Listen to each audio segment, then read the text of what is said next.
5 minutes to the top of the hour on this Monday morning. Live pictures right now over uptown.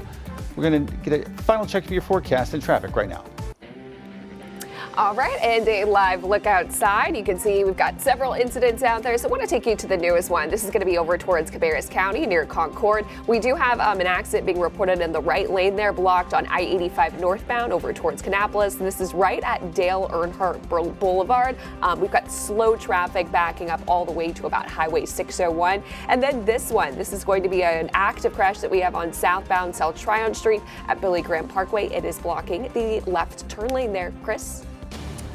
All right, thanks a lot. Well, our 7-day forecast is looking like it's heading in a really nice direction. We are either side of 70 degrees realistically over the next 4 days. Now, this will promote some chillier mornings. We are cooler this morning, just sub 50 tomorrow. 41, I mean, some of us waking up in the 30s on Thursday, and then a nice little upward climb back to the mid 70s on Friday, the mid 80s on Saturday and Sunday, and even close to 90 degrees a couple of days next week. And as I mentioned, not a great thing, but great if you have any outdoor plans. 0 chance for rain over the next 7 days. But spring-like temperatures. Spring-like temperatures, a little bit cooler. That's nice. Very nice. All right, join us over at 7 a.m. on our streaming platform, WCNC Plus, in just a few minutes.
streaming live right now at 7 a.m. right here on WCNC Plus. I'm Ben Thompson. And I'm Autumn Bracey in for Lisa Washington. At 7 o'clock, we are checking in with Chris Mulcahy.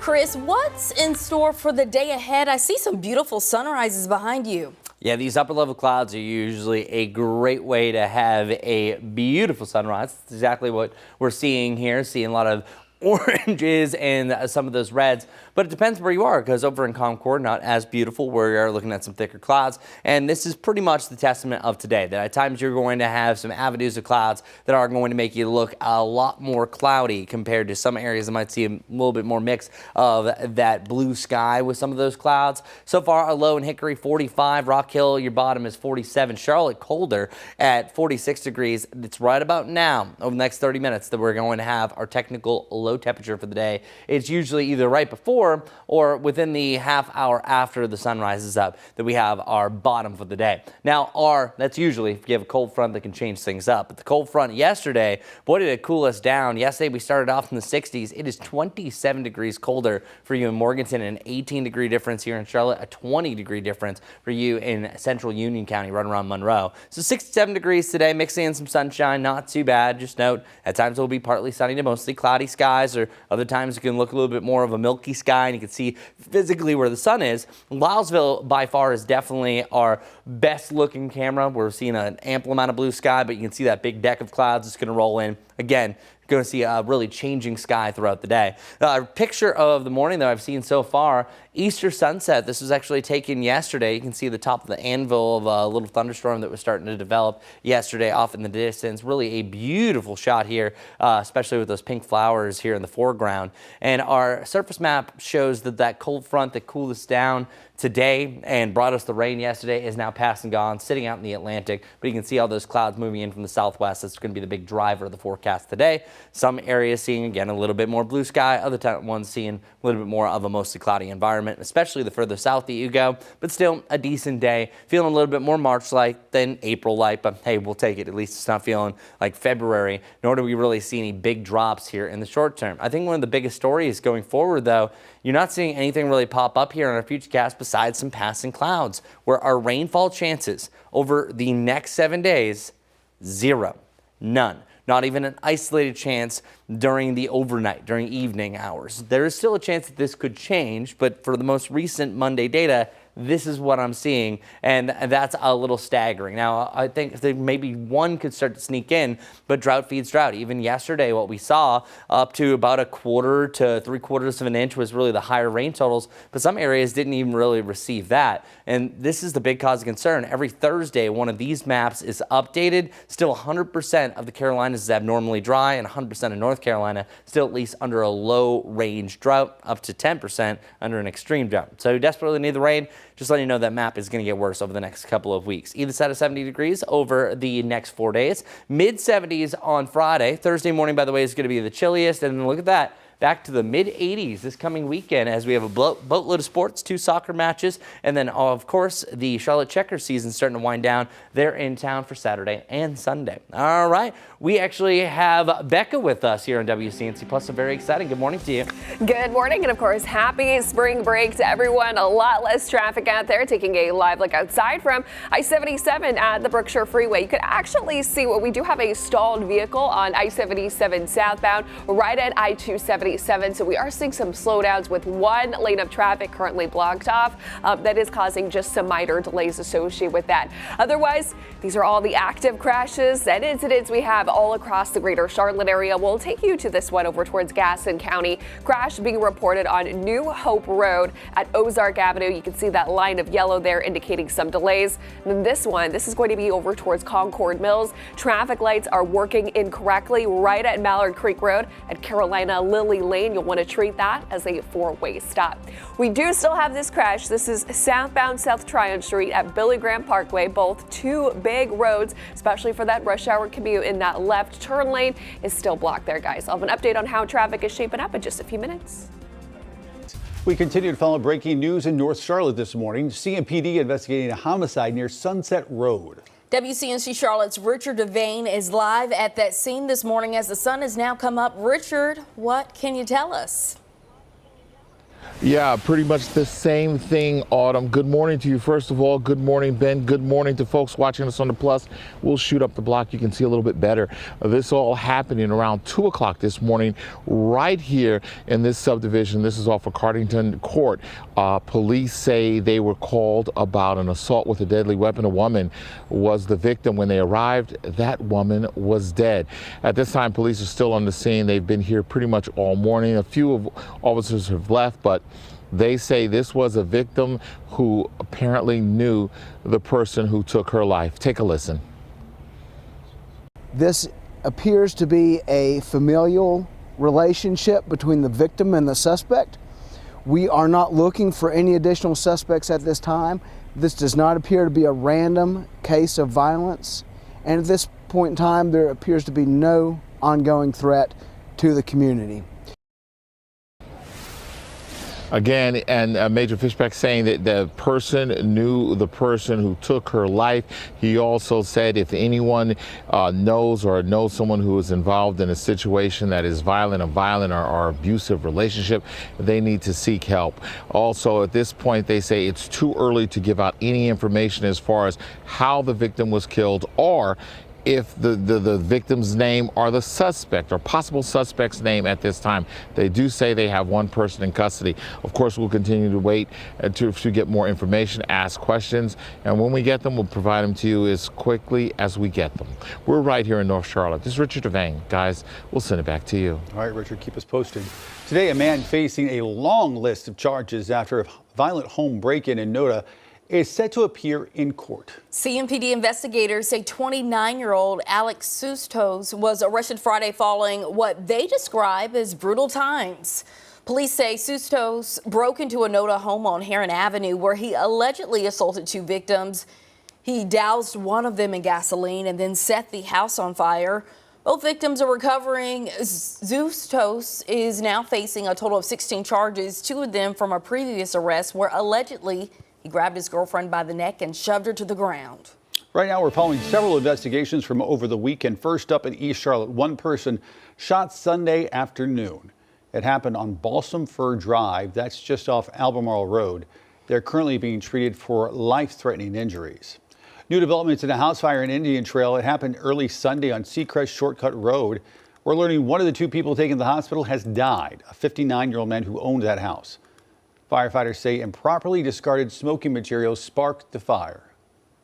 A teen is in custody in connection to the shooting of a 16-year-old in Pageland that happened just over a week ago. 17-year-old Jeremiah Lockhart turned himself in, is being charged with murder. We're showing you his photos because he is being charged as an adult, even though he is 17. Police say they responded to North Pearl Street, where the 16-year-old was found with a gunshot wound and later died. Lockhart's being held in the county jail. In just hours, the man accused of a December stabbing on Charlotte's light rail will be back in court. Oscar Solorzano is facing multiple charges, including attempted murder. Today's hearing comes as Charlotte City Council is set to hear updates on CAT's safety plan. April is National Distracted Driving Awareness Month, and today drivers in South Carolina could see more officers on the road. The Chester County Sheriff's Office is joining 5 other agencies to launch Operation Intercept in response to reckless and distracted driving across the region. They're going to be expanding from York County all the way into Lancaster. Well, Charlotte Shout is continuing in Uptown, and while the festival is known for art, music, and food, it's also giving local businesses a major boost. From restaurants to small shops, many are seeing a surge in customers thanks to the event. The Sip Snack Shout program encourages festival goers to step inside local spots. They're even offering specials on food and drinks and helping businesses attract new customers. During the week, it's pretty slow, I'm not gonna lie, but during the weekend, especially with this going on, I have actually never seen it this busy. It's 75% more of an increase that I've seen than we normally get, up to 80 even. Even businesses not participating in the program say they're still benefiting from the crowds as well. 7:09 our time now. Savannah Guthrie returns to the Today Show. She sends out a message regarding grieving and faith. We'll have her reaction next.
Well, just in the last 15 minutes or so, Savannah Guthrie now back to work on the Today Show. It's after taking about 2 months off because of her mother's disappearance. Nancy Guthrie is still missing this morning despite an extensive search. On Sunday, daughter Savannah shared a personal Easter message opening up about grief and faith as her mom remains missing. In a video message to her church, Guthrie admits moments of doubt and what she described as deep disappointment. Her message ended with a simple but powerful statement that said, "I still believe." U.S. forces safely rescued a second crew member of a two-seat fighter jet that went down over Iran Friday. 2 U.S. officials have confirmed. President Donald Trump said this rescue was an Easter miracle in a text message to NBC News and praised U.S. forces for their strong, decisive actions. NBC's Chris Pallone has more on the war in Iran. The Pentagon says the second crew member of an American F-15 shot down in Iran Friday is now safe after a daring rescue deep in Iranian territory over the weekend. Lawmakers on both sides of the aisle praising the dangerous but successful mission. Well, I'm thankful that a second U.S. airman has been rescued heroically by our special forces. It speaks to the courage, the bravery, and the commitment to service of our armed forces. But that's where the agreement ends as the U.S. and Israel continue to bombard Iranian targets, and Iran fires back at Israel and other U.S. allies in the region. President Trump ramping up pressure on the Iranian regime in an expletive-laden Easter Sunday social media post, threatening to target the country's power plants and bridges if Iran doesn't open the Strait of Hormuz, a narrow waterway through which 20% of the world's oil passes each year. Iran saying the strait will never return to its former state and promising to respond in kind. Our armed forces would target any similar infrastructure that is owned or in any way or manner related to the United States. President Trump has given mixed messages on when the war will end and whether he plans to send American troops into Iran. It's in their interest to try to make a deal before the consequences rain down on them. Democrats accuse the president of not knowing what he was getting into. Now, Iran recognizes that, in fact, their control over the strait is even more strategically vital to them than the development of a nuclear weapon. And that is why strategically this war has been a failure. So far, U.S. allies have resisted President Trump's calls to help secure the Strait of Hormuz so normal shipping can resume. Chris Pallone, NBC News, Washington. A live look right now over uptown as your work week gets underway. Chris standing by. He has a look at your weather impact forecast in just minutes.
Welcome back at 7:18. Check this out. We are taking an inside look at NASA's Artemis II crew in space. Yesterday, they shared a special Easter message as they continue their journey around the moon. Listen to what NC State alumni and astronaut Christina Koch had to say. We wanted to take a minute to commemorate the holiday that we have. This time of year is something that many religions and many cultures hold dear. It's a time of emotions such as joy, as well as solemnness, honoring what's going on both in our world and in our religious beliefs. On board, we did hide a few. Great to see their journey still going well. Yeah. That's right. And this morning, we have some new insight into NASA's Artemis II mission. Astronauts and experts are sharing what makes this moment so special. From what they're seeing in space to why the moon is still important, the message is clear. The mission is historic. WCNC Charlotte's Anna King has that story. A rare view from space as the Artemis II team shares what it's looking like back at Earth and out toward the moon. This is a magnificent accomplishment to be up here, to see the moon, to see the Earth, and to know that we are between those two celestial bodies, and you can see it when you look out the window. A moment they say is hard to put into words. It is truly awe-inspiring up here. As questions pour in about why the moon still matters, NASA experts say its history is directly tied to our own. The moon and the Earth are fundamentally made of the same material. Scientists believe both were formed after a massive collision billions of years ago. In the way back, the Earth, the former proto-Earth, was hit by a Mars-sized object, a massive collision that left lots of debris out in space. And while Earth has changed over time, the moon has remained a record of that history. Although Earth has gone through lots of evolution with plate tectonics and weathering, the moon has been there as a witness plate to see everything that's happened over the 4.5 billion years that we've been around. As Artemis II moves forward, NASA says missions like these will help unlock more of those secrets and bring humans one step closer to returning to the lunar surface. In Charlotte, Anna King, WCNC Charlotte.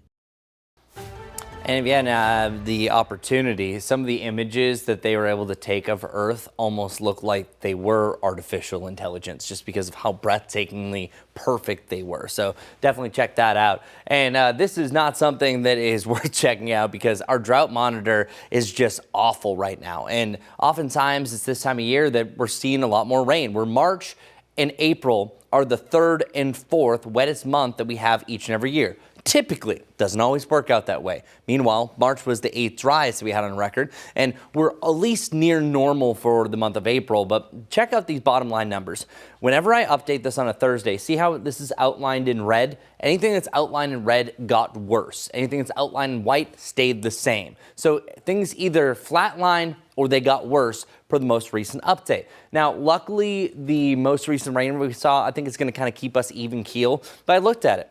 At this point, if we do not have 9/10 of an inch of rain each and every week, technically we're either going to stay the same or our drought status is getting worse. So that's where we're at. So in order to cure this drought, get out of this mess, option one is not on the table, because if we receive 11.4 inches of rain in 1 month, that's probably going to lead to a lot more damage than it's worth just because of the massive amount of flooding. You'd be talking about days of rain, the wettest month of all time by far here in April. But over the next 3 months, this is at least a little bit doable. This means up to about 5 to 6 inches of rain across 3 months each month. Well, we desperately need to do something. We can't do anything about it. Mother Nature is going to do as she does.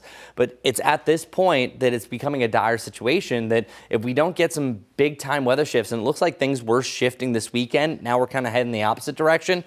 If you look closely, you have some green here down towards the southeast. So that's only representing maybe up to 100th to 1/10 of an inch of rain. There's a lot of green here. We are just stuck in this big dry zone here in the Carolinas. So it's only going to get worse. We really need a big shift in the tropic season. Likely it needs to be a lot more humid before we're going to start to level up in that range. I already showed you our 7-day forecast brought to you by the Jerry Hunt Super Center, but at least we're going to see a little bit cooler forecast. The only reason why I say at least is because heading into next week, We're back to that sizzling forecast that the 80s start to take over. 71 for tomorrow, 64 for Wednesday. That's a weak front that kicks us down. Thursday is the coolest morning, and then we have a nice little climb back to the mid-80s for the Charlotte FC match, the Ascent game, and then also we have back-to-back games on Saturday and Sunday for the Charlotte Checkers that only have 4 games left, or at least 4 home games left of the season. So make sure to check out one of those if you haven't seen a game so far. All right, let's get right over to Becca. Great to have you this morning.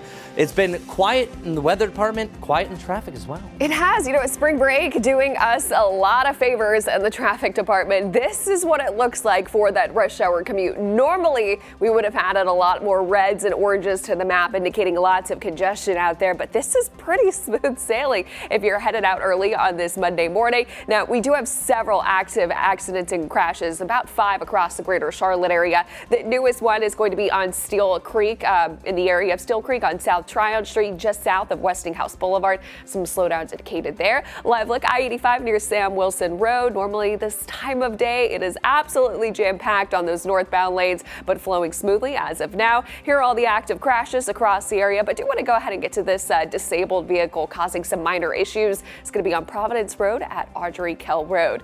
One of the newest crashes on the board is going to be this one eastbound LaSalle Street at Erie Street, and we do have emergency vehicles on the scene there that is blocking one lane of traffic.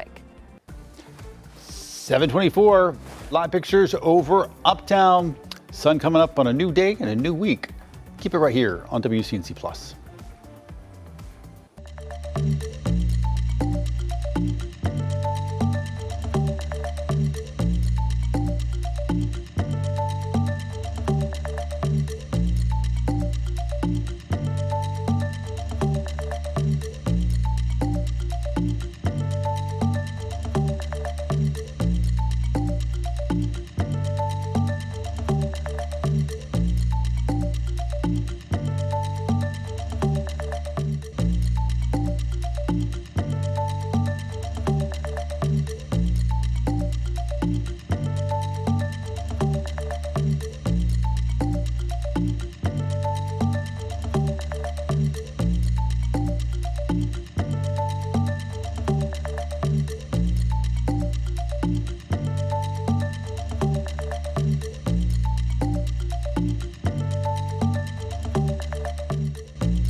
Good morning. Who is ready for their day after Easter Monday? We have some upper level clouds streaking across the skies. You can see it there. That's pretty much the way most of the day is going to look. At times a little bit cloudier, at times a little bit more of the blue sky. 37 degrees for you in Morganton, 46 in Charlotte. By the way, this is up to 20 degrees colder than where we were just a day ago. No rain today, nor do we really have any rain going forward over the next several days. 67 degrees for a high today, 68 right around Hickory, and then 66 for you in Salisbury. Our Jerry Hunt Supercenter 7-day forecast has ups and downs, but no big ups right away. We're either side of 70 degrees for our highs over the next 4. Our coolest temperature will be 41 degrees on Thursday morning, and then after that, we even have the mid-80s this coming weekend. So enjoy it. A lot of sports going on. We have both the Ascent and Charlotte FC in town on Saturday. Okay, we also have Becca in-house doing traffic with us this morning. You said it's been quiet so far. It has, taking a live look outside. This is I-85 right at Sam Wilson Road. Normally, it is jam-packed for this time of day, but a lot less traffic out there just because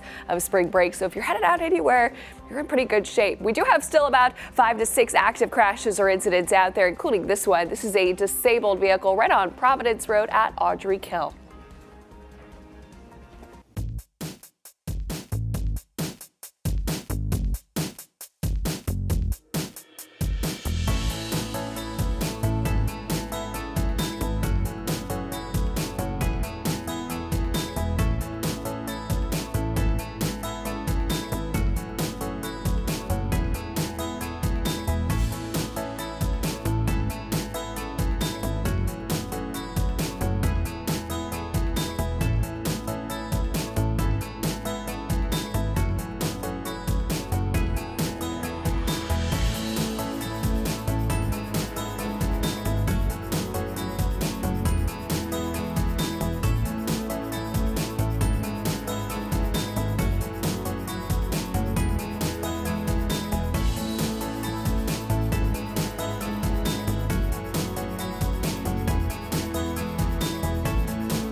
Welcome in this Monday morning. Thanks for joining us on WCNC Plus. I'm Autumn Bracey in for Lisa Washington. And I'm Ben Thompson. We continue to follow breaking news this Monday morning in North Charlotte. CMPD is investigating a homicide near Sunset Road. That's where we find WCNC Charlotte's Richard Devane at that scene. Richard, what are the latest details? Yeah, good morning to you, Autumn. Good morning, Ben. Good Monday morning, folks on the Plus. We'll let you take a look. There's still pretty much an active scene. We've seen officers in the last few minutes going in and out of that house right there. This is where it all happened at. We're on Cardigan Court right here in North Charlotte. This is off of Sunset Road, where police say about 2 o'clock this morning, they got a 911 call, assault with a deadly weapon. And when they arrived at the scene, they found the body of a woman. That woman pronounced dead at the scene. Police launched an investigation. They've taken one person into custody. We got an update a little after 5 this morning from Major Fishback of the Mecklenburg County Police Department. Basically, he said that this was an incident where the victim knew her assailant. Take a listen. This appears to be a familial relationship between the victim and the suspect. We are not looking for any additional suspects at this time. This does not appear to be a random case of violence. And at this point in time, there appears to be no ongoing threat to the community. And police have not released the victim's name nor the possible suspect's name, but at this time they say they're too early in their investigation to even talk about or at least give us information on how the victim, the woman, died. Of course, those are things we're working to try to find out. We'll keep giving you updates as often as we can, but right now we're right here in North Charlotte. This is Richard Devane. Guys, we'll send it back to you. All right, thank you, Richard. We'll see you again soon. In just hours, dangerous driving will be back in the spotlight at Charlotte City Council's safety meeting. Today, the council will discuss possibly expanding red light cameras as they work to make roads safer across the city. But it does come with some controversy. WCNC Charlotte's Destiny Richards now live here in the studio breaking down the debate. Destiny. That's right. The dangers of drivers running red lights are back in focus today as city leaders consider whether cameras could help prevent crashes and save lives. The City Safety Committee is set to get an update on a policy referral this afternoon focused on bringing red light cameras back. The discussion comes just a few months after a deadly hit and run in Noda that killed 25-year-old Lance Sotelo.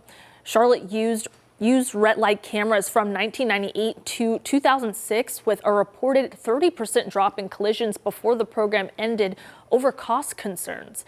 But some residents question whether cameras change driver behavior in the moment or just result in tickets afterward. City leaders have also prioritized speed cameras, saying speeding is a bigger factor in deadly crashes. Now, since that deadly crash involving Sotelo, nonprofits like Sustain Charlotte have continued to advocate for cameras, saying they could help prevent future tragedies and improve pedestrian safety. Well, today's meeting is at 1 p.m. and it's just a discussion, no vote, but it could help shape whether red light cameras do make a comeback. Autumn. Thank you, Destiny. One person is seriously hurt after a tree fell on two cars in Plaza Midwood.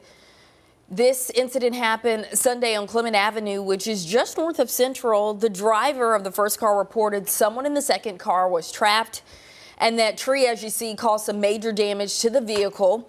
Crews, you see them there, worked quickly to get the person out, and they were taken to the hospital with serious injuries. There's no word yet on what caused that tree to fall. Investigations underway following a deadly crash on Independence Boulevard. It happened early Saturday near Crefeld Drive. 54-year-old Christopher Shea was pronounced dead at the scene. Investigators say he was crossing the road when he was hit. Anybody who saw it happen or has any information is asked to call Crime Stoppers. CMPD also investigating a deadly crash in West Charlotte. This one happened early Saturday morning along Yorkmount Road, just north of Tryon. Officers found a Honda Civic on fire, driven by 35-year-old Jonathan Reese, who was pronounced dead at the scene. Investigators say he veered off the road, hit a tree. They say speed and impairment may have been factors. Approaching 7:35 right now. Turning back right now to your weather impact forecast with Chris. And it's gorgeous. Check that out. Lots of blue sky. So here's the best way to describe today. It all in all is going to be a partly sunny one, but at times you're going to see more of this blue. At other times you're going to see more of these upper level clouds. Still a picture perfect one, but that's exactly what our futurecast is looking like. You just have these avenues of upper level clouds to some mid level clouds that could make it feel a little bit cloudier at times. Keep that in mind, especially south of I-85, but still a pretty decent day. Temperatures in the mid to the upper 60s. No problems whatsoever in the weather department. Beck and I were talking about it's going to be kind of a boring week. Boring weather is good news if you have any outdoor plans. Not great if we desperately need the rain like where we're at right now, because our rainfall chances over the next 8 days, since this doesn't include today, 0. Now, there's a chance that we could see a complete shift. This happens all the time. I've showed a graphic like this, and the next thing you know, you have a near washout on days 6 and 7 of the forecast. So this isn't an end game here, but it's not good, because all in all, we have been far from the norm. This is actually the closest we've been to a normal for a month in over a month, where we've had so far 55 hundredths of an inch. That is just 6 hundredths less than what we should have for this time of the year. So the rain that we had on Easter Sunday was actually really beneficial. But now we're just going to head into a drier trend. All in all, this week is going to be cooler and drier, 60s to now near 70 degrees.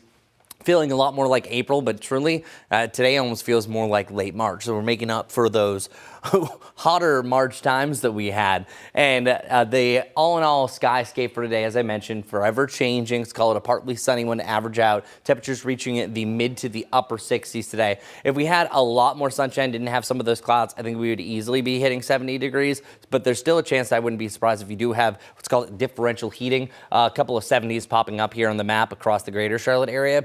Where lows go from here, though, we are dealing with more clouds overnight tonight, so that's only going to keep temperatures in the mid to the upper 40s again. We see our bottom on Thursday as we get to either side of 40. That means some of us will drop down to the 30s, and that is going to be a slight chance for a little bit of frost. I don't think Charlotte has that. Our average low for this day is 46. We're starting to get above that by Friday, even tomorrow. And then after that, we pretty much leave the averages behind for both our highs and our lows. So hour by hour tomorrow, Similar looking day, a partly cloudy to a partly sunny one. High temperatures a little bit closer to 70 degrees this time. And once we get another front to clear, we're going to feel even drier, and that's going to bring our lows and our highs down a little bit. But all of our dew points are hanging out in this pleasant range. So we don't have to deal with any humid days, even below that comfortable range of the 50s. But what this really means, this solidifies our lack of rain chances going forward. And I've been showing you this map. It's been a little stubborn trying to load up, but watch. This is what we have for the next 7 days for what's called the quantitative precipitation forecast. Oftentimes it might show just at least a little bit of green, as you're seeing right here along much of the South Carolina coast and along the Crystal Coast. But this really just shows we don't have a lot of weather patterns that are here close to home. They're either to the south or they're off towards the north. Not great for our drought status. Our Jerry Hunt Supercenter 7-day forecast keeps us a little bit cooler. If you're a big fan of more of the spring-like temperatures, well, you're going to love the coming days. This is great yard work weather, or even just going on a stroll. It just gets a little bit chillier for the evening, but we kind of have a forecast for everyone. We're near perfect in the mid-70s on Friday, and after that, the mid-80s back-to-back on Saturday and Sunday. So really a great spring break week for a lot of the kids that don't have school, just on the cooler variety. And speaking of, Becca was mentioning there could be a correlation for why our morning commute's so quiet. A great week for traffic as well. Take a live look outside from I-45 right near Mallard Creek, and absolutely no issues right now on the major interstates and highways. It is pretty smooth sailing for now. That continues over towards York County as well. 77 both directions flowing smoothly. So if you are headed from York and bound into Mecklenburg County, you won't really run into that normal congestion that you normally see for this time of day. Do want to start with the good news. This crash has officially cleared. That was on eastbound LaSalle Street at Erie Street. Don't have to worry about that. Here's a look at the traffic map. Only a little bit of yellow, a little bit of orange, indicating some minor or even bigger slowdowns, especially from Gaston inbound into Mecklenburg County, but very minimal, especially compared to other Monday morning rush hour commutes. Now, we do want to get to this crash. We still have over towards Gastonia, New Hope Road on those northbound lanes at Ozark Avenue, still impacting, again, those lanes as well. And then this one, this is going to be right in front of Concord Mills on Mallard Creek Road at Carolina Lily Lane. We do have traffic lights working incorrectly, and you'll want to treat that as a four-way stop. Thanks, Becca. An Eastern North Carolina community honored the late Greg Biffle over the holiday weekend. Still ahead, we'll have more on how they're working to keep his legacy alive.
Carolina Rabbit Sanctuary that spent decades caring for abandoned animals is now asking for help to continue its mission. The Rabbit Sanctuary in Simpsonville provides a safe haven for more than 24 rescue rabbits, many of them victims of neglect, abuse, and poor living conditions. Owner Caroline Gilbert says the work began with the simple goal of helping rabbits in need. I heard of rabbits around that weren't being properly cared for or that were unwanted, and it just started. Since I began in 1967, scare myself, I've saved close to 3,000 rabbits. 3,000 rabbits have passed through these doors, so it's important. And now, after years of operations, the sanctuary's aging enclosures are in need of repairs. The area has rusted gates and worn structures, which makes daily care more challenging. Gilbert is hoping to raise $5,000 to fix the rabbit habitat so she can continue rescuing animals. Over the weekend, folks in Black Mountain honored the legacy of late NASCAR driver Greg Biffle. Last year, he brought joy to the town when he arranged an egg drop for Easter as that community recovered from Hurricane Helene. To honor him, a group called A Hand from Above honored Biffle with its own egg drops over the weekend. The group dropped more than 17,000 eggs filled with candy and money. We are honoring Greg Biffle with this drop this year because he was our original pilot. So today is an extra special day. Not only are we paying it forward for the community, but we're also paying it forward for the Biffle family who did so much in this community during Helene. Biffle, alongside his wife and 2 kids, died last December in that plane crash. Community members in North Charleston came together to honor Walter Scott, marking 11 years since his death during a 2015 police shooting that drew national attention. Hard to believe it's been 11 years. Victoria Blair spoke with leaders and Scott's family who attended that event.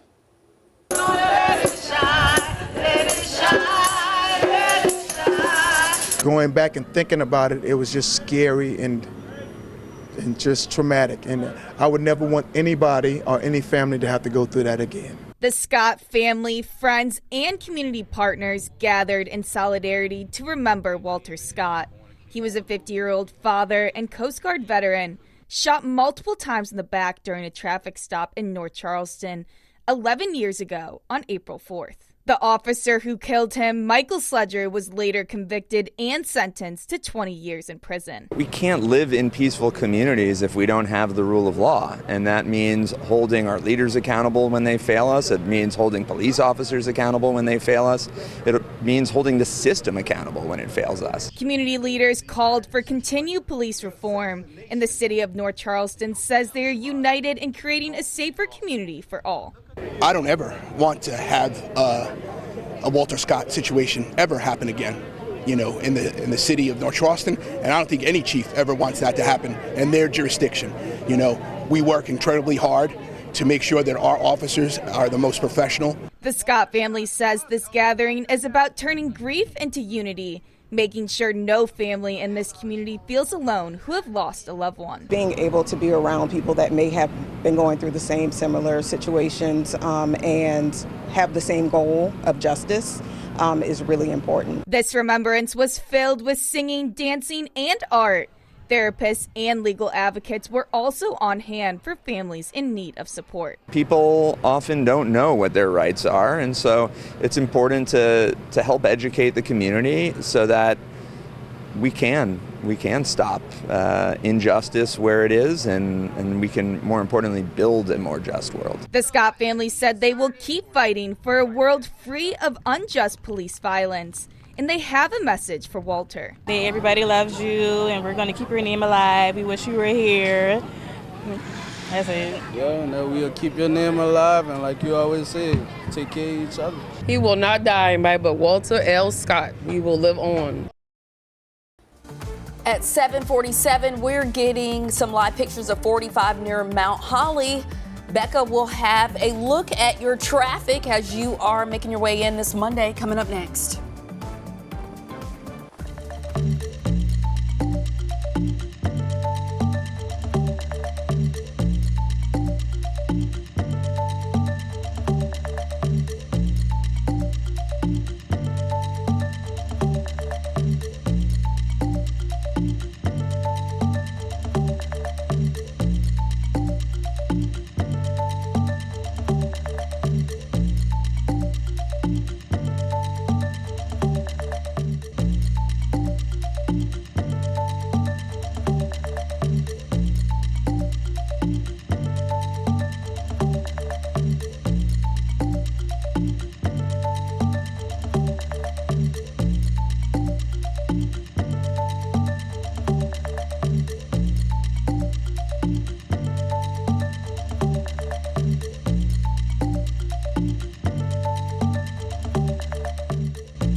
Welcome back, everyone. So I have to say, we have the best weather team in all of Charlotte when you need to know about daily stats, keeping you updated, all the above. And I say that because Becca put this together. And monthly stats, we were talking about how we had 12 80-degree highs during the month of March. We did it once in February. Now we've done it twice here in April. So Becca went and did some stat digging and saw that we've hit 15 times of 80 plus. This is actually the most this point through the season. The second most was 12 we had back in 2012 and then 1945. Well, we're going to add 2 more onto that list. So just extending our lead as we work our way through the weekend. Check this out. We're back to the mid 80s on Saturday and Sunday, 86, 89, and that's another 4. And then we even have a chance at 90 degrees through the middle of next week. And what's really interesting, usually we're like, well, watch out for April 15th. Make sure that you're going to wait to plant until then. Well, I think you're going to be good the way things are trending. We would need a historic cool down for us to try to visit that freezing point. Then that also brings up another stat. Now, this is a weird correlation, but you know what? I'm just going to roll with it. Charlotte FC has had 4 home games. And I was thinking, I was like, man, all these games have been super warm. Well, Charlotte FC only has 3 wins this year. All 3 are at home. But whenever there's been an 80-degree high on the day of a home game, Charlotte FC has won. And I'm going to backtrack. This Saturday is another home game with a high of 85 degrees. So if weather were to giveth the same result that it has, we have now forecast to win for Charlotte FC just because of the fact of hitting the 80s. Is this accurate? Probably not, but it is lining up so far. So we're going to roll with it because even the one home game that we had at 77, we still tied. So as long as it's well above normal, it seems like we get a tie or a W. So I'm forecasting a W because of that reason alone. Check out our 10-day forecast for our lows, though. Here is the bit at the bottom. We have 41 degrees on Thursday. That means more of the 30s are going to start to pop.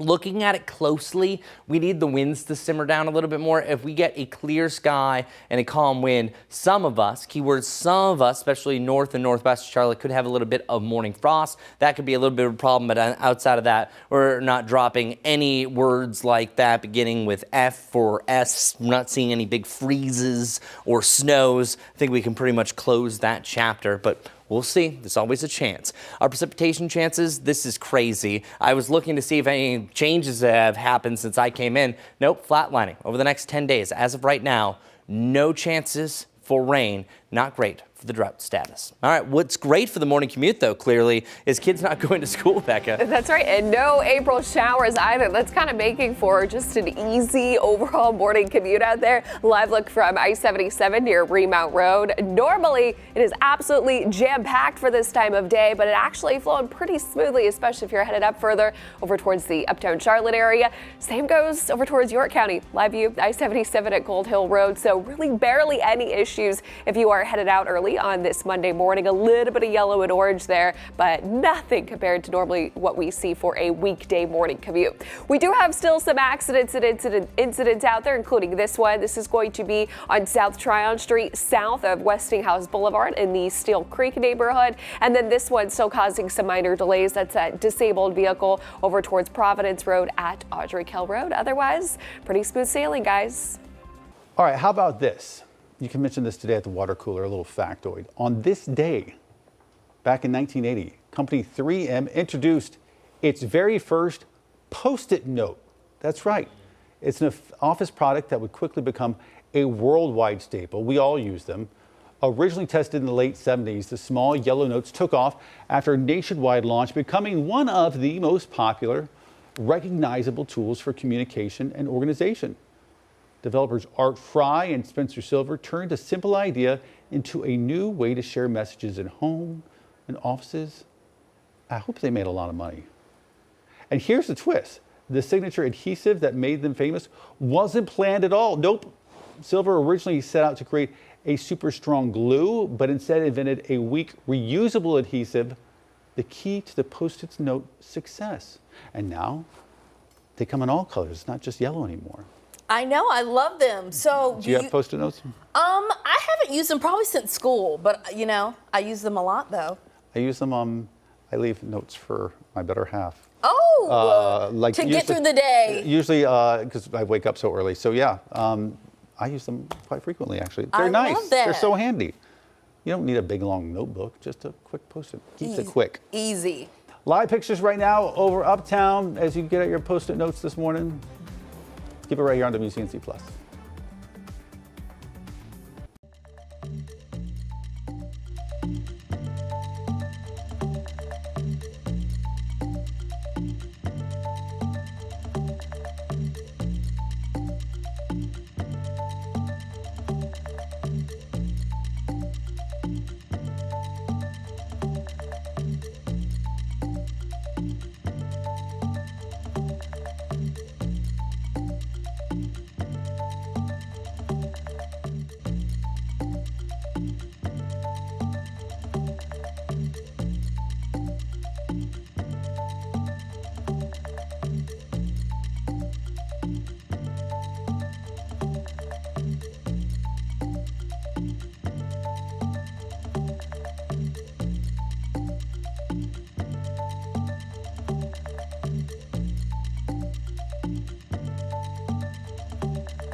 Well, hello there. Good morning. Check it out. We have a lot of those upper level clouds are going to be with us. That means still an ample amount of sunshine. High temperatures today reaching the upper 60s. Should be pretty decent. 67 right around Charlotte. 69 though for you in Hickory. So it depends where you are. Tonight though, it'll be another mild one, but actually pretty close to where we should be. Down to 49 degrees. 71, and then we have the mid 60s. The coolest morning we're focusing in on Thursday. I have 41 right now. There's a chance some of us will drop down to the upper 30s, and then after that, it's going to be a nice little recovery back to the mid 70s, feeling nearly perfect on Friday, April 10th. But then check it out for another April weekend. Not feeling like April. We're back into the mid 80s. That's right, on Saturday and Sunday. Enjoy it just in time for two soccer matches, the Ascent and Charlotte FC. It's been quiet in the weather world and the traffic world, Becca.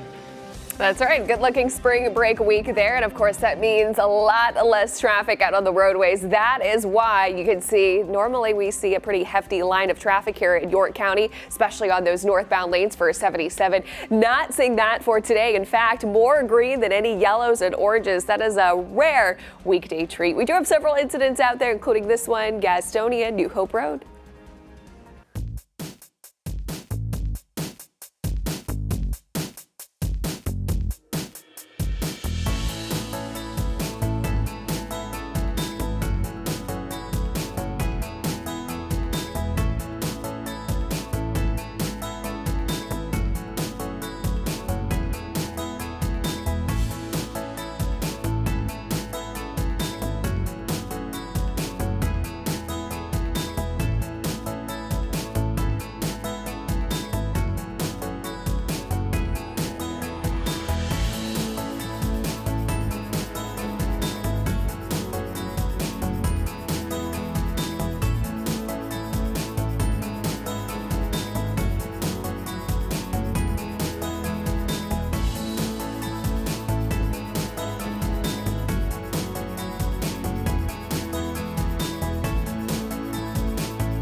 streaming live right now at 8 a.m. here on WCNC Plus. I'm Ben Thompson. And I'm Autumn Bracey in for Lisa Washington. We continue to follow breaking news in North Charlotte this morning. CMPD is investigating a homicide near Sunset Road. WCNC Charlotte's Richard Devane joins us now live again at that scene. Richard, what are the latest details?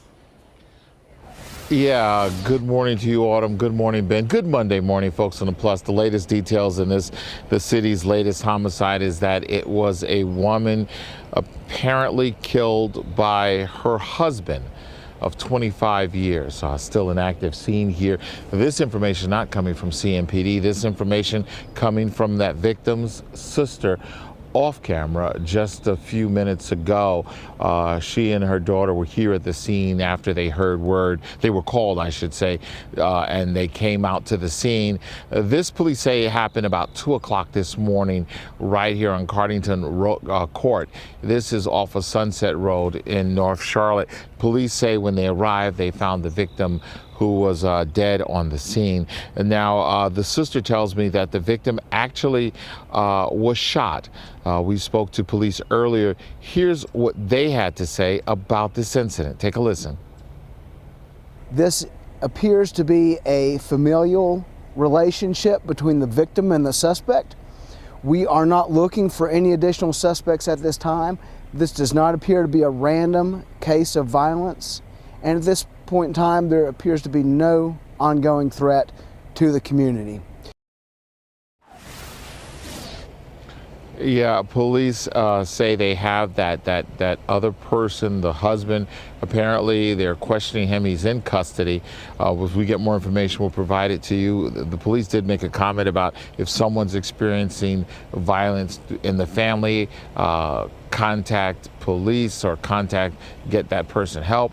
I asked that sister if she knew of anything in the 25 years of her sister and her sister's husband that might have led to this. She said she had no idea. We're right here in North Charlotte. This is Richard Devane. We'll send it back to you. That's what makes it so difficult for police to prevent situations like that oftentimes. Richard, thank you. Today, a man is facing a long list of charges after a violent home break-in in Noda. He's set to appear in court. CMPD investigators say 29-year-old Alex Sustas was arrested Friday following what they describe as brutal crimes. Police tell us that he broke into a Noda home on Heron Avenue where allegedly he assaulted 2 victims, doused one of them in gasoline. He then set the house on fire. Right now, both of the victims recovering. Sustas is now facing a total of 16 charges. 2 of them from a previous arrest where allegedly he grabbed his girlfriend by the neck and shoved her to the ground. Right now, we're following several investigations from over the weekend. First up in East Charlotte, one person shot Sunday afternoon. It happened on Balsam Fir Drive. That's off Albemarle Road. They're currently being treated for life-threatening injuries. New developments in a house fire in Indian Trail. It happened early Sunday morning on Seacrest Shortcut Road. We're now learning one of the 2 people taken to the hospital has died. A 59-year-old homeowner. Fire officials say improperly discarded smoking materials sparked that fire. A teen is in custody in connection with the shooting of a 16-year-old in Pageland that happened just over a week ago. Take a look. 17-year-old Jeremiah Lockhart turned himself in. He's being charged with murder. We're showing you his photo because he's being charged as an adult, even though, yes, he is 17. Police say they responded to North Pearl Street, where the 16-year-old was found with a shotgun wound and later died. Lockhart's being held in the county jail. In just hours, the man accused of a December stabbing on Charlotte's light rail will be back in court. Oscar Solorzano is facing multiple charges, including attempted murder. Today's hearing comes as Charlotte City Council is set to hear updates on CAT's safety plan. April is National Distracted Driving Awareness Month, and today drivers in South Carolina could see more officers on the roads. The Chester County Sheriff's Office is joining 5 other agencies to launch Operation Intercept in response to reckless and distracted driving across the region. They're going to be expanding from York County all the way into Lancaster. And a Charlotte Shout continues in Uptown. And while the festival is known for art, music, and food, it's also giving local businesses a big boost. From restaurants to small shops, many are seeing a surge in customers thanks to the event. The Sip Snack Shout program encourages festival goers to step inside local spots, They're offering specials on food and drinks and helping businesses attract new customers. During the week, it's pretty slow, I'm not gonna lie, but during the weekend, especially with this going on, I have actually never seen it this busy. 75% more of an increase that I've seen than we normally get, up to 80 even. One thing to note, even businesses that aren't participating in the program say they're still seeing an influx in those crowds as well.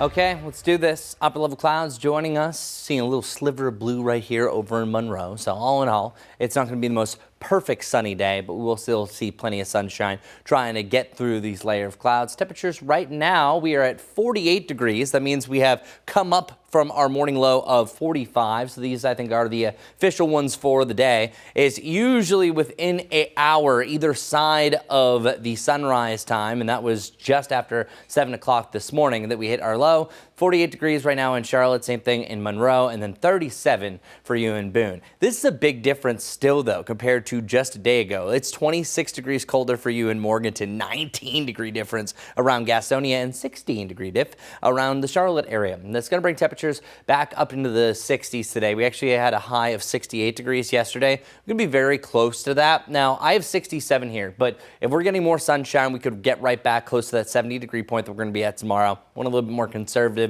just because that cloud cover sometimes can be a little bit sneaky trying to get out of here.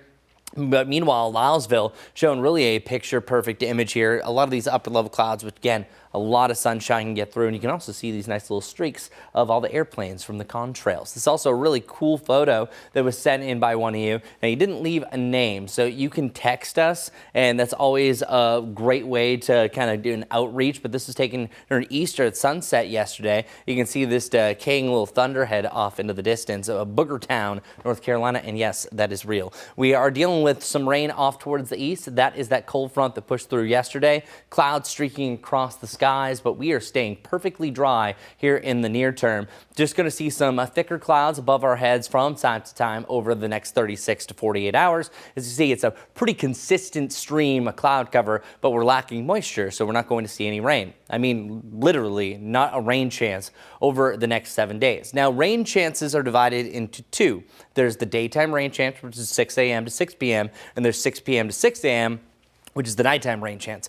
So a lot of times this time of year, that's where we could have that pop-up showers, things kind of decaying. I don't even have one of those over the next 7 to 10 days. Now, I do think that that will change. Something has to break eventually. Luckily, we did see some rain yesterday, anywhere from about 1/4 to 3/4 of an inch along the 321 corridor over to the Charlotte area. But for the most part, if you look at some of our zones, not everyone saw that much. So it was a nice soaking, but it's still not enough. So that drought monitor still very much in the danger zone. I think that the next one that's updated for this coming Thursday, I don't think too much is going to move, but if we continue this trend where we literally have no rain over the next 7 to 10 days, I think that we're really going to vastly expand that severe and extreme status across the Carolinas. Our Jerry Hunt Supercenter 7-day forecast has us on the cooler side of things for now. We average 71, and it's roughly every 2 to 3 days that we're actually changing our average high. I think it's just every 2 days now during the month of April. Back to 70 degrees on Thursday after the coolest day, which is Wednesday.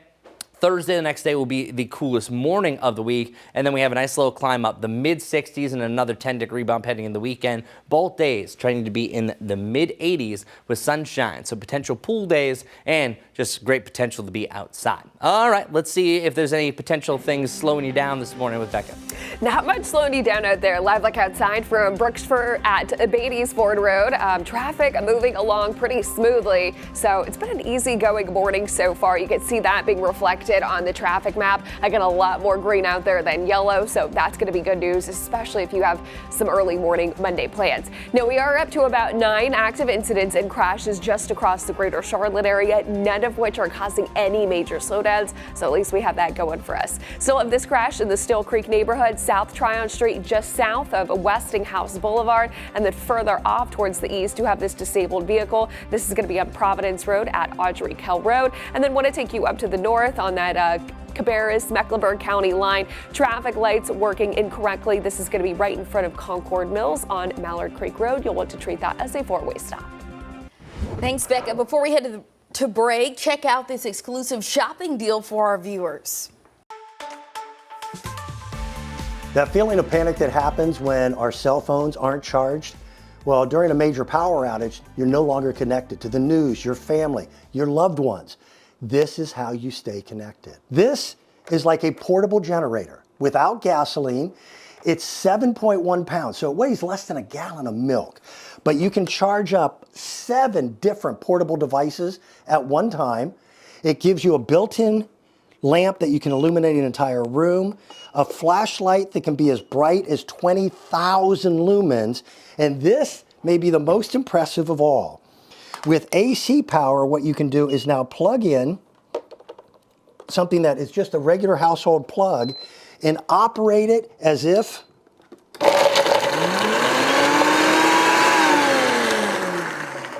they're plugged into the wall, but this is portable. Take it camping, take it on the road trips. You'll find you'll use it often, and it's rechargeable as well. This is a perfect gift for someone if you're getting ready to go outdoors as it warms up a little bit. Think about the next time you go tailgating. Kind of nice to have a blender in the parking lot.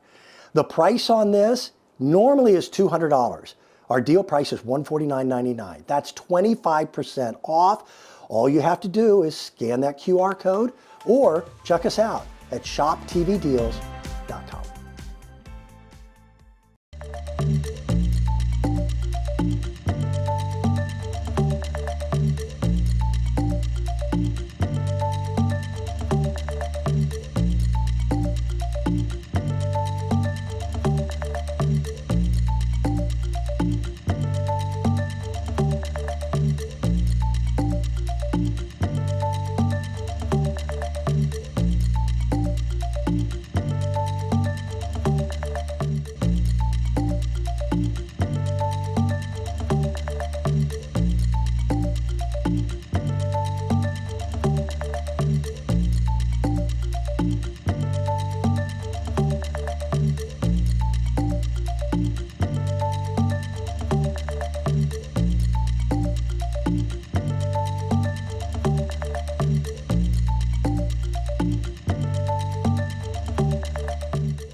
Listen to this, more than 3 million bottles of eye drop sold at Walgreens and CVS are being recalled because of sterility concerns. The eye drops were sold under the brand names including artificial tears, dry eye relief eye drops, ultra lubricating eye drops, and soothing tears. The FDA says the use of these products may cause temporary or medically reversible health effects. Federal health officials urging consumers to stop using the affected bottles immediately. A new study reveals that reputable health groups are unintentionally funding medical misinformation. Researchers at Yale University found health and government organizations accounted for more than 10% of ad revenue in websites promoting misinformation. Between 2021 and 2024, millions of dollars in ad spending landed on unreliable sites, often inadvertently due to automated programs placing credible ads next to harmful content. Researchers warn these ad placements can legitimize false claims and diminish public trust in their government health agencies. And as health insurance premiums shot higher this year, some may be looking at alternatives. That's right. Andrea Mitchell reports on the couple that is saying buyers beware when it comes to faith-based options they tried.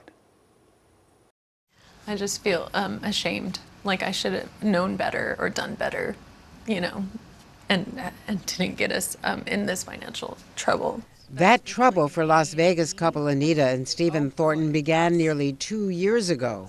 One night when Stephen was rushed to the hospital. They said I might have to be put into emergency surgery. So it's scary. It was scary. At first he was relieved he didn't need surgery, but then... What was the bill? Around $24,000. For one night in the hospital? For one night.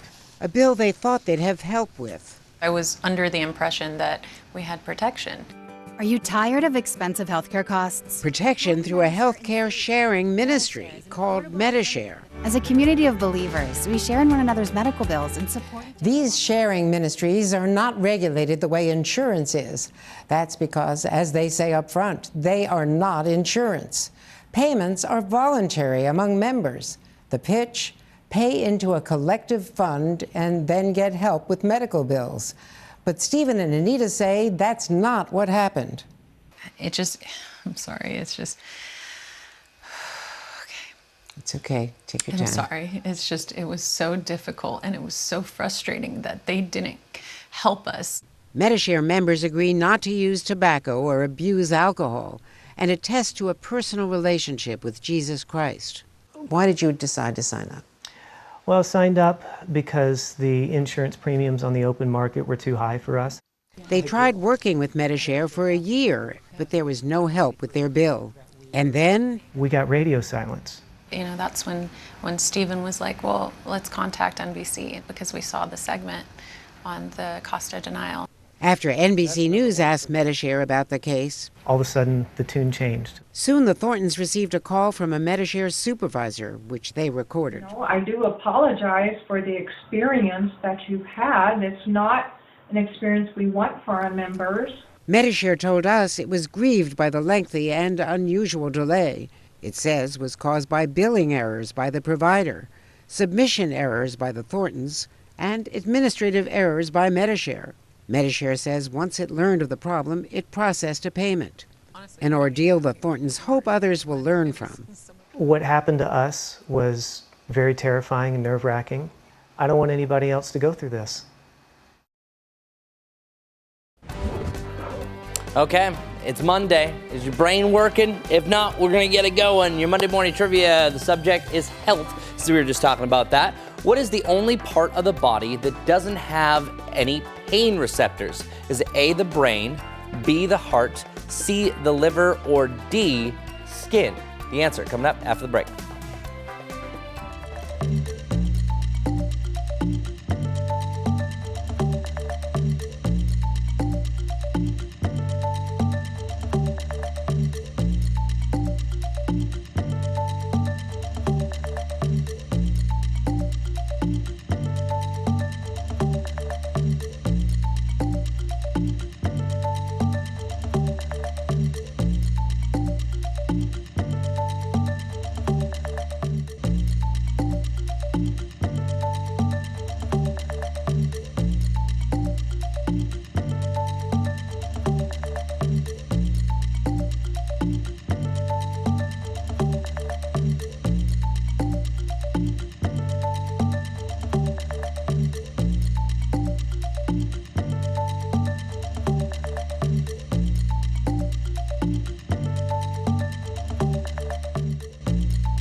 All right, everybody. So before the break, I asked you this question. What is the only part of the human body that doesn't have pain receptors? Is it A, the brain, B, the heart, C, the liver, or D, the skin? So I'm going to ask the smartest people I know at the desk.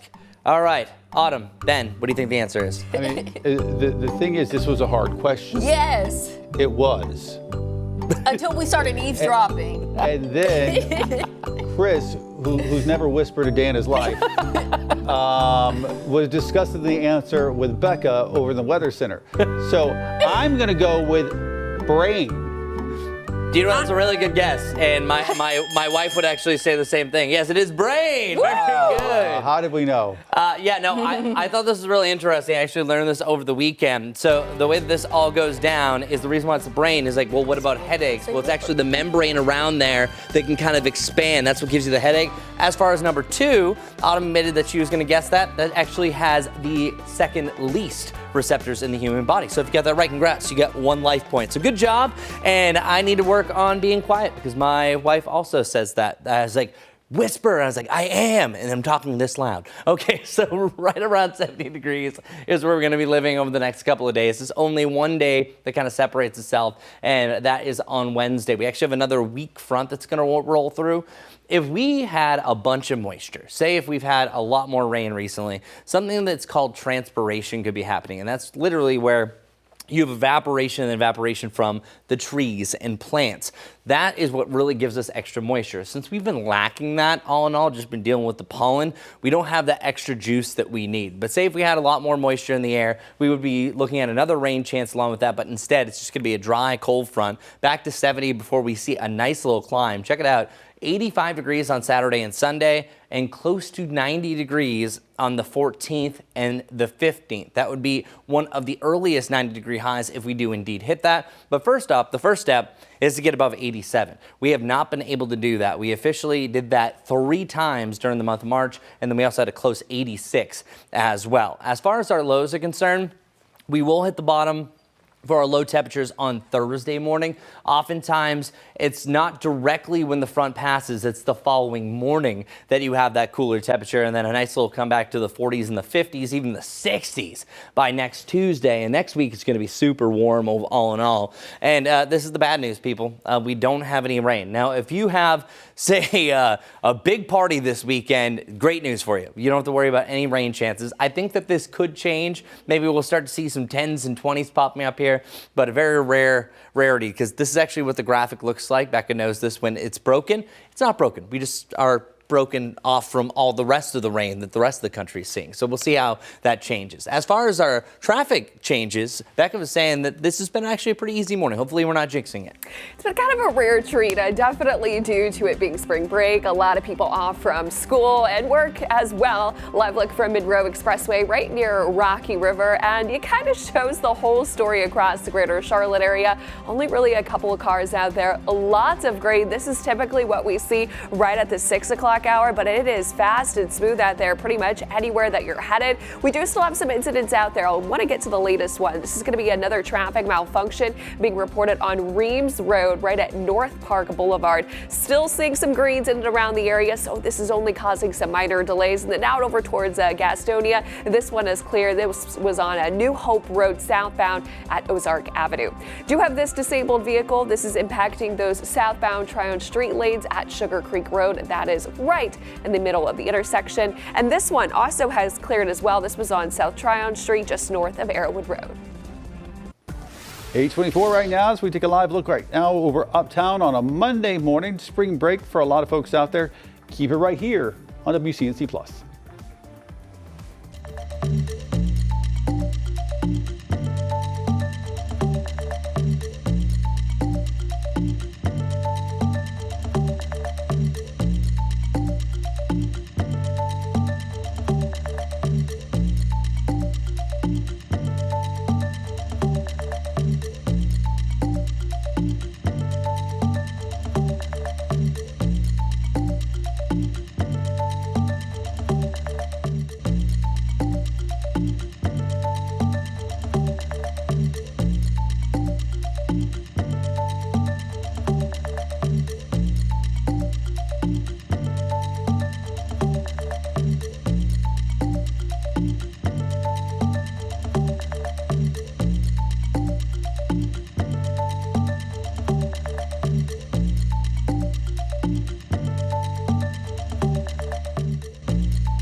Well, good morning to everyone. 48 degrees right now. That is actually not too far off from where we should be for a typical low of this stature on around April 6th. 46 degrees around Hickory. We actually technically already hit our low of 45 this morning. But all in all, the next 5 days are going to feel great, dry to great. No worries there. Not a lot of moisture that's blasting in. That's going to keep our rain chances pretty much around a 0. 67 degrees for a high today in Charlotte, 67 in Rock Hill. We're going to see an ample amount of sunshine on and off throughout the day, but still a lot of those upper level clouds also joining us.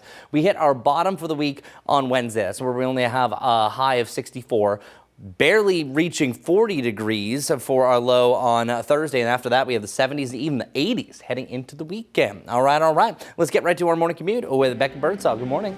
Good morning. Again, taking live outside over towards York County. This is I-77 at Gold Hill Road. Looking fast and smooth there. And that is going to be the trend across the entire greater Charlotte area. So no worries if you have any plans to get out and about. Would definitely do so pretty much whenever you want this morning. Just a couple of incidents out there, including this traffic malfunction. This is going to be on Reeves Road at North Park Boulevard, treated as a 4-way stop.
Welcome back into WCNC Plus at 8:30 this Monday morning. We're so glad you're here. I'm Autumn Bracey in for Lisa Washington. And I'm Ben Thompson. We continue to follow breaking news this morning in North Charlotte. CMPD is investigating a homicide near Sunset Road. WCNC Charlotte's Richard Devane joins us live for another update at that scene. Richard, what can you tell us? Yeah, good morning to you, Autumn. Good morning, Ben. Good Monday morning, everyone. A tough situation for family members. Just in the last half hour, another sister of the victim came up here. It was too emotional to even come down this block. Shocked at what's happening. Now you see another relative standing outside that house.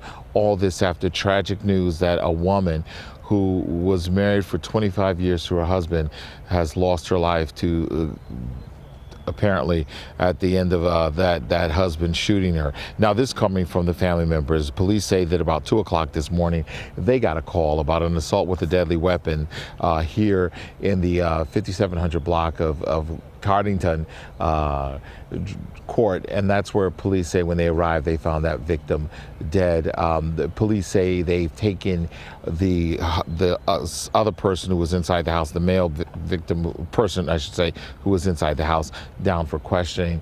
We spoke with police earlier. They gave us a little bit about what they say happened here. Take a listen. This appears to be a familial relationship between the victim and the suspect. We are not looking for any additional suspects at this time. This does not appear to be a random case of violence. And at this point in time, there appears to be no ongoing threat to the community.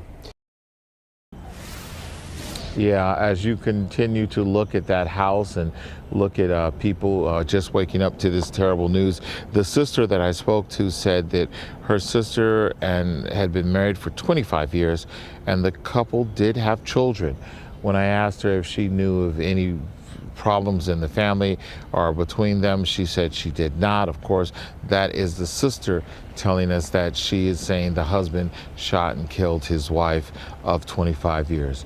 We don't have that information from CMPD, and we're not releasing the name of the victim nor the possible suspect at this time. But police say they do have someone down. They have someone in custody that they're questioning. As we get more information that we can release, we will let you know. We're right here in North Charlotte. Richard Devane, we'll send it back to you.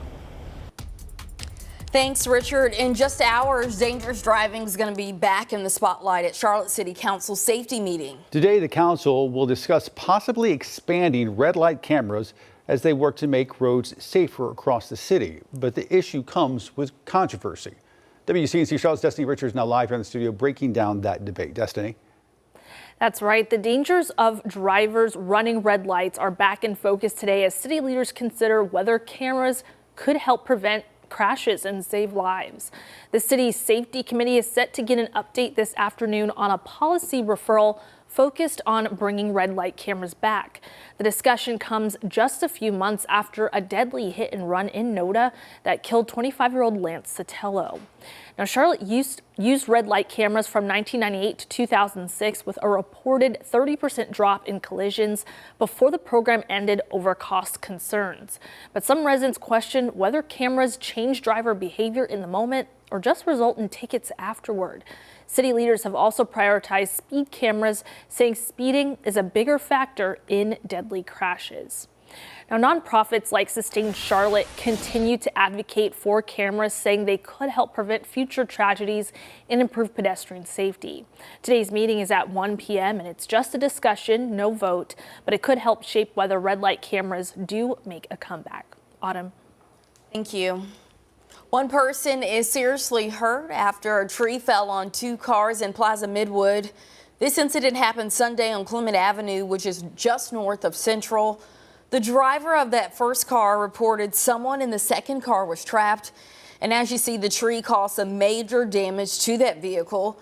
Crews worked quickly to get the person out. They were taken to the hospital with serious injuries. There's no word yet on what caused that tree to fall. Investigations underway following a deadly crash on Independence Boulevard. It happened early Saturday morning near Crefeld Drive. 54-year-old Christopher Shea was pronounced dead at the scene. Investigators say he was crossing the road when he was hit. Anybody who witnessed it or has any information is asked to call Crime Stoppers. CMPD also investigating a deadly crash in West Charlotte. This one happened early Saturday morning along Yorkmount Road, just north of Tryon Street. Officers found a Honda Civic on fire driven by 35-year-old Jonathan Reese, who was pronounced dead at the scene. Investigators say he veered off the road and hit a tree and say speed and impairment may have been factors. 8:35 right now. Turning back to your weather impact forecast with Chris.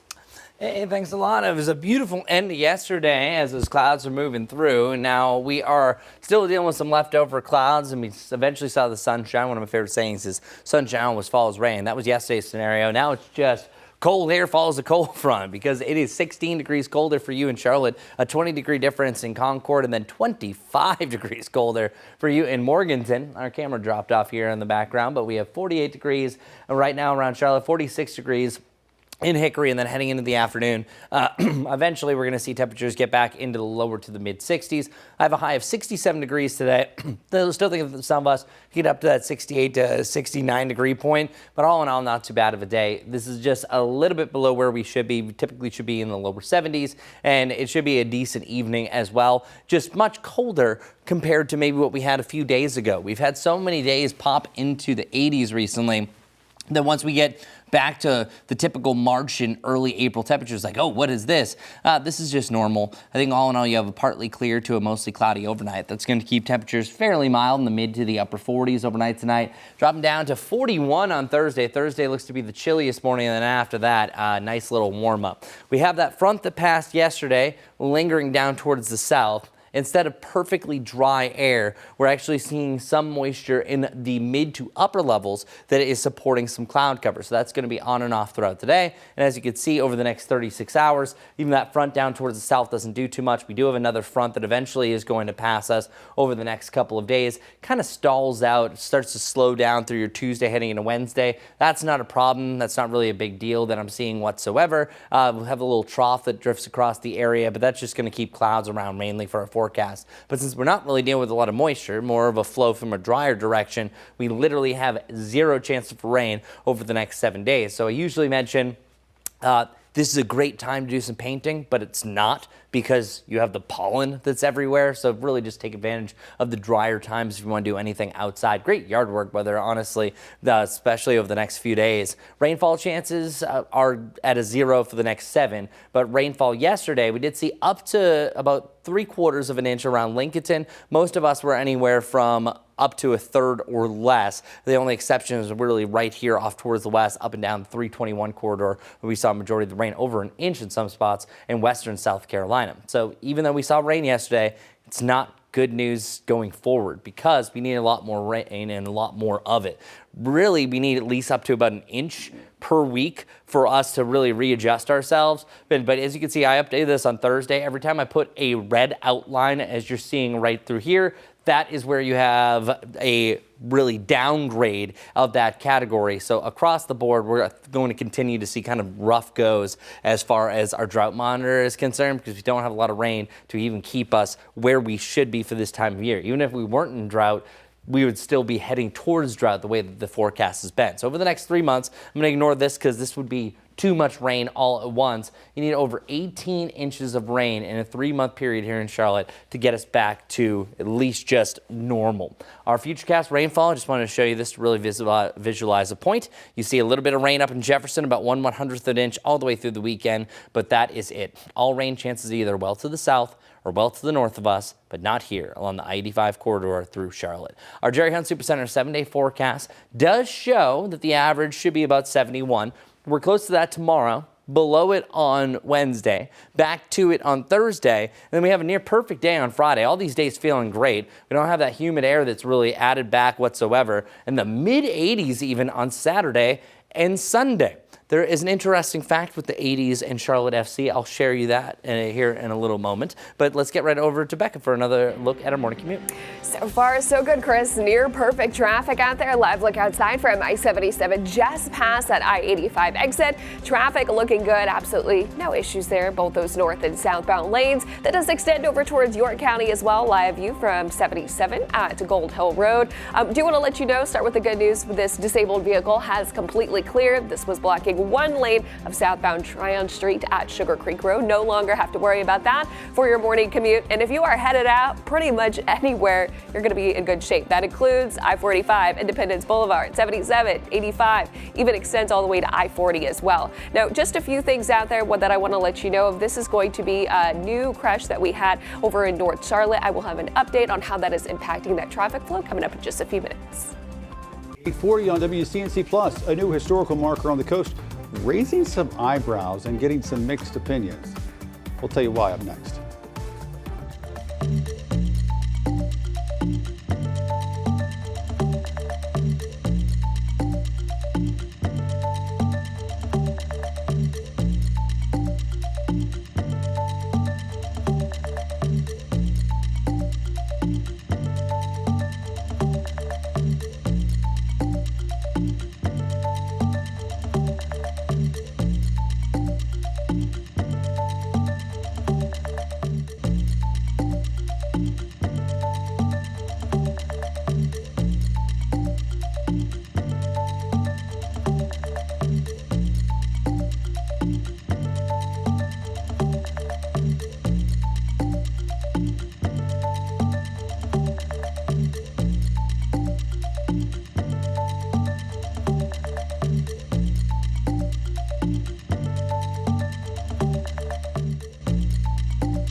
Well, on this date in 1917, the United States entered World War I following Germany's sinking of 3 American merchant ships and the interception of the Zimmerman telegram.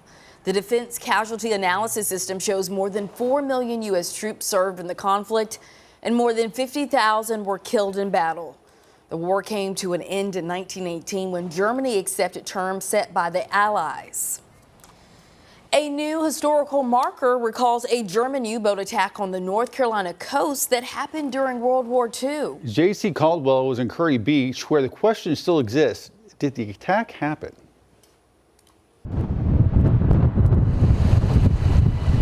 Along the coast in Curry Beach, near what we now know as the Curry Beach Pier, sat a chemical plant, the Ethel Dow plant.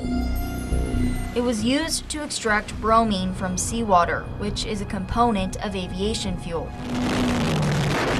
In July of 1943, in the middle of World War II, many claimed the plant was attacked by a Nazi submarine. The first time I learned about it was when I was a boy growing up here in Wilmington after the war, but it was such a rumor that no one really paid any attention to it.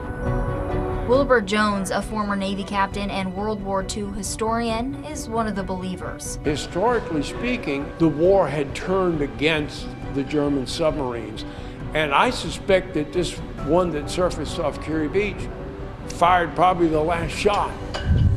Through Jones' years of research, he says the facts don't lie. Jones says he's talked with countless people who say they saw the submarine with their own eyes. The nearby shipyard also shut down that night and turned the lights out. There were just so many things happening that something was wrong. He says the plant would have been a valuable target for the enemy too. But keep in mind, this attack would make it the only one on U.S. soil by Germany during the war. So there are still many who question the story. There would be skeptics to whether the sun is going to rise at 5:05 tomorrow morning or 5:06. I'm not concerned with people like that. I'm a historian and I go after the facts. Whether it happened or not, it's not recognized by the federal government. But it is now officially recognized by the town of Curry Beach. This is our country's 250th anniversary. This is a great way to celebrate our history. Jones and town officials recently unveiled a marker, now standing just about where the attack would have happened all those decades ago. I'm very happy. Jones says it's a moment he's proud to be a part of making happen, to, at the very least, be able to simply acknowledge the past. Yes. J.C. Caldwell. The German submarine did fire on the United States right here where you're standing. You would think there would be some records Right? showcasing that. That's pretty big. Yeah. And the only one they're saying? I guess. This is the first I've ever heard of it. Crazy. All right, staying along the coast, ferry boat tour companies are reopening for their busiest time of the year, but with those rising fuel prices, boat tour owners are keeping an eye on the toll it could take on their operations. Owner of Crystal Coast Lady Cruises in Beaufort says recent fuel increases are adding up, and they are adding up quickly. A weekly fill-up for ferries has climbed to almost $4,000 in the past month. It is starting to hurt us. We see it. We've done this before, and we've had this happen in the past, and we came through, stronger than ever. We are trying to keep the prices low as we are now. We don't want to add fuel surcharges, but we're going to keep an eye on it. With the busy season just beginning, those boat owners say absorbing the cost is an option for now, but with no change coming in price of gas, the future is a lot more uncertain.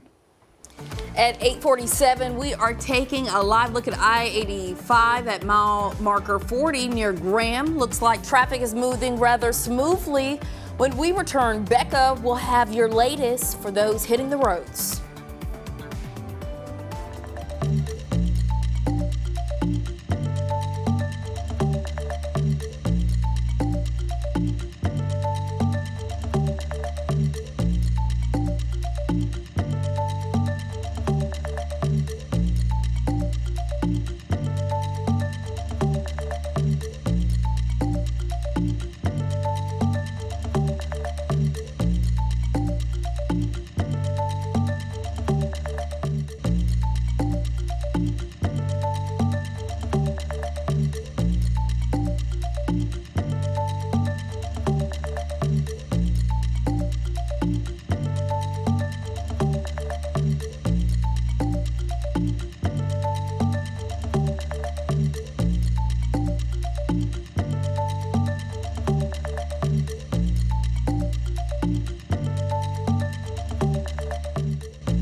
Hi, this is Larry Sprinkle. It's Monday time for Carolina Trivia. Today's trivia is all about misleading names in North Carolina. Towns in North Carolina have the same or very similar name to a county, but is located in a totally different county. For example, Asheville is in Buncombe, not Ash. Asheboro is in Randolph, not Ash.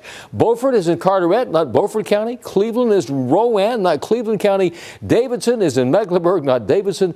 Gaston is in Northampton, not Gaston County. A total of 35 confusing names and counties right here in the Tar Heel State. That's Carolina Trivia. I'm Larry Sprinkle. Thanks a lot, Larry. So, when there's no rain chances, what do meteorologists do? We try to find some random trends and correlations. So this is one that I found to blend sports and weather. So Charlotte FC officially has 3 wins. You have 2 non-decisions, aka ties, and 1 loss. Well, 3 of their wins came at home, and all 3 of them had temperatures in the 80s. Coincidence? I think not. Well, we had a win at 80 degrees on March 7th. That was the first home opener that we had. Now, when it was in the 70s, notice this, it was only a tie. Ooh. And then you had the lower 80s, 83 for a high on March 21st and April 4th. So I have now, of course, just assumed that Charlotte FC is 3-0 when highs hit 80 plus on the day of the home game. This coming April 11th, the next home game, number 5, what do you know? We are well into the 80s. So, not saying I am that they're absolutely going to win. I'm not telling you to make a sports bet. Maybe I am. Just letting you know that patterns tend to repeat themselves. So let's see. If Charlotte FC wins, maybe you just need temperatures in the 80s to get the W. Well, there you go. Well, since we love all different stats, Becca actually came up with this one. We've actually had 15 80-degree days so far this year. That is super high for this time of the season. For one, we hit our highest temperature of all time in the month of February and also the winter months. We had 83 degrees. We hit 3 87s during March, and we're actually going to add another 4 of these to our long-range forecast. So yeah, even through this weekend, the most we've ever had in Charlotte history is 2012 and 1945 of 12. Well, we're going to add even more onto that because this Saturday and Sunday, 85, then 86, 89, and 90. What's really interesting about that is we typically say April 15th is the day that, hey, this is when you should plant, this is when you shouldn't plant, and it's all based on climatology, where there's officially only been 21 freezing mornings since 1879. 8 of those actually have happened since the year 2000, have happened after the date of April 15th. Well, the way things are trending, I don't think we have anything to worry about. The coldest we've ever been during that stretch was 28 degrees, and May 2nd is the latest freeze. A lot of things are going to need to change for us. Typically, when you're this dry, the heat kind of just builds up like a heat dome, and our low temperatures are going to hit their bottom on Thursday, and then after that, we have more of the 50s, and yet again, the 60s starting to take over. But here's the problem. If you don't start getting some rain, we're just going to continue to build up. Why are deserts so hot? The reason why is because you don't have that rain that can sometimes start to temper things, that almost when you have a drought, it feeds on itself, and it continues to keep things a little bit more drought-stricken. So that's exactly where we're at. I'm not saying all of a sudden the Carolinas is going to turn into a desert, just saying that the dire need for rain is becoming more dire. Now, this forecast, of course, can change, but for the near term, it's not looking good. Now, what is looking good, actually, is our morning commute. Becca, it almost looks like a weekend. It has been fantastic. Pretty much no major issues out there all morning long, and that continues as we end the 8 o'clock hour. Live look from I-85 near Graham Street, looking fast and smooth, and it is pretty much an easy drive wherever you're headed, and that could be on 77, 85, Independence, I-485, you name it, we're looking good. Now, just a couple of new things out there that I want to let you know of. This is going to be an accident being reported on North Graham Street at Trailer Drive, and then shifting further off towards the west. We did have this crash on Rossell's Ferry Road at Old Mount Holly Road. It looks like that crash is just cleared within the last minute or so. So other than that, you're pretty good to go. Live look from South Carolina, checking in on I-77, and no major incidents or accidents out there, guys, so good news. All right, thank you, Becca.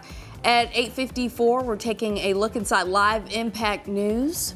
RJ Monreal will be back in a few. Thanks so much for joining us. Head over to WCNC Plus.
.51 degrees. We're warming up nicely. 49 right around Hickory. This is the way much of the day will look. We have a lot of those upper level clouds, but still some streaks of blue here and there. Not too bad of a forecast. I really like the way things are trending. Temperatures in the mid to the upper 60s. Yes, that is slightly below the norm for a typical April 6th. But hey, we also have been well above the norm for pretty much the last 40 days. And you can see a little bit of blue sky also off in the distance. So just a changing sky throughout the day, but mainly in the lower to the mid 60s most of the afternoon heading into the evening. I want to show you our 10-day forecast though. Tomorrow we're back up to 71, then we have 64, and then a nice little zoom back to the mid 70s on Friday. And then once you hit the weekend, we have the mid 80s and we stay there, even a shot at 90 degrees next Wednesday. Multiple days in the upper 80s. That'll be another heat wave. And as far as our lows, 41 on Thursday, and then the 50s and 60s come back heading into next week. All right, one final look at traffic with Becca Birdsall. That rush hour commute is coming to an end. Taking a live look outside from I-77 at Gold Hill Road, but it was actually the easiest rush hour commute that I've seen in quite some time. That is because of spring break. So I-77 at Gold Hill Road, it is looking good out there, and just a couple of incidents out there. So want to leave you with this new one. This is going to be over towards the Ballantyne area. We've got a lane blockage on Ballantyne Commons Parkway.